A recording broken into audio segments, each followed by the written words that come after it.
PDM की steering committee ने हुकूमत के खिलाफ गैर मुअय्यना मुद्दत तक धरने की मंजूरी दे दी। धरने को लॉन्ग मार्च का नाम देने का फैसला। लॉन्ग मार्च की मंजिल फैजाबाद या डी चौक, फैसला पीडीएम की प्लानिंग कमेटी करेगी। हुकूमत लॉन्ग मार्च के शुरका को जहां रोकेगी वहीं धरना दे दिया जाएगा। लॉन्ग मार्च में शामिल हर जमात अपने कारकुनों का खर्च उठाएगी। पीडीएम स्टीयरिंग कमेटी के इजलास की अंदरूनी कहानी सामने आ गई।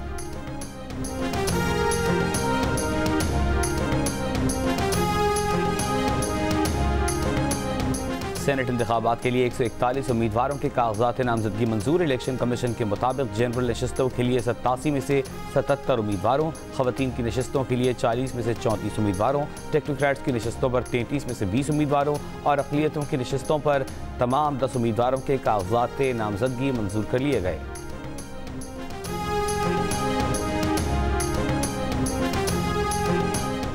चीफ जस्टिस पाकिस्तान ने रिमार्क्स दिए कि ओपन बैलेट से हॉर्स ट्रेडिंग खत्म होगी या नहीं कुछ नहीं कह सकते। एडवोकेट जनरल सिंह ने कहा, हॉर्स ट्रेडिंग के शवाहिद किसी के पास नहीं, अदालत खुद को सियासत से बालातर रखे।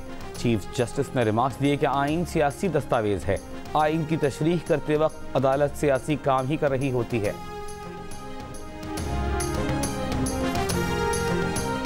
चेयरमैन पीपल्स पार्टी बिलावल भुट्टो जरदारी ने कहा है कि कराची की सीट निकालकर बनी गाला की नींदें हराम कर दी हैं। ज़िमनी इंतखाब में पार्टी को इतनी बड़ी लीड दिलवाई है कि सिलेक्टेड के साथ सिलेक्टेड भी परेशान हो गए।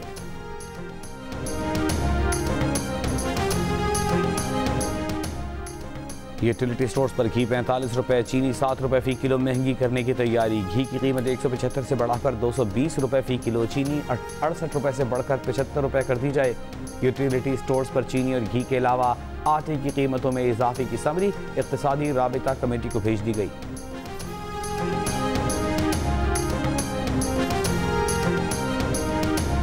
पहले जो वैक्सीन दी है वो ख़त्म करें, फिर मजीद देंगे। वफाक का सूबों और इस्लामाबाद को पैगाम। वैक्सीन की 1,90,000 खुराकें दी गई थी, अब सिर्फ 60,000 इस्तेमाल हुई। मुल्क में corona vaccine frontline health workers को लगाने का अमल बदतरीन सुस्त रवि का शिकार। वफाक ने इस्लामाबाद और सूबों को कोरोना वैक्सीन की दूसरी खेप की फराहमी मुअख्खर कर दी। कहा, वैक्सीन कीमती है, जब तक पहली डोज सबको नहीं लगती तब तक दूसरी जारी नहीं करेंगे।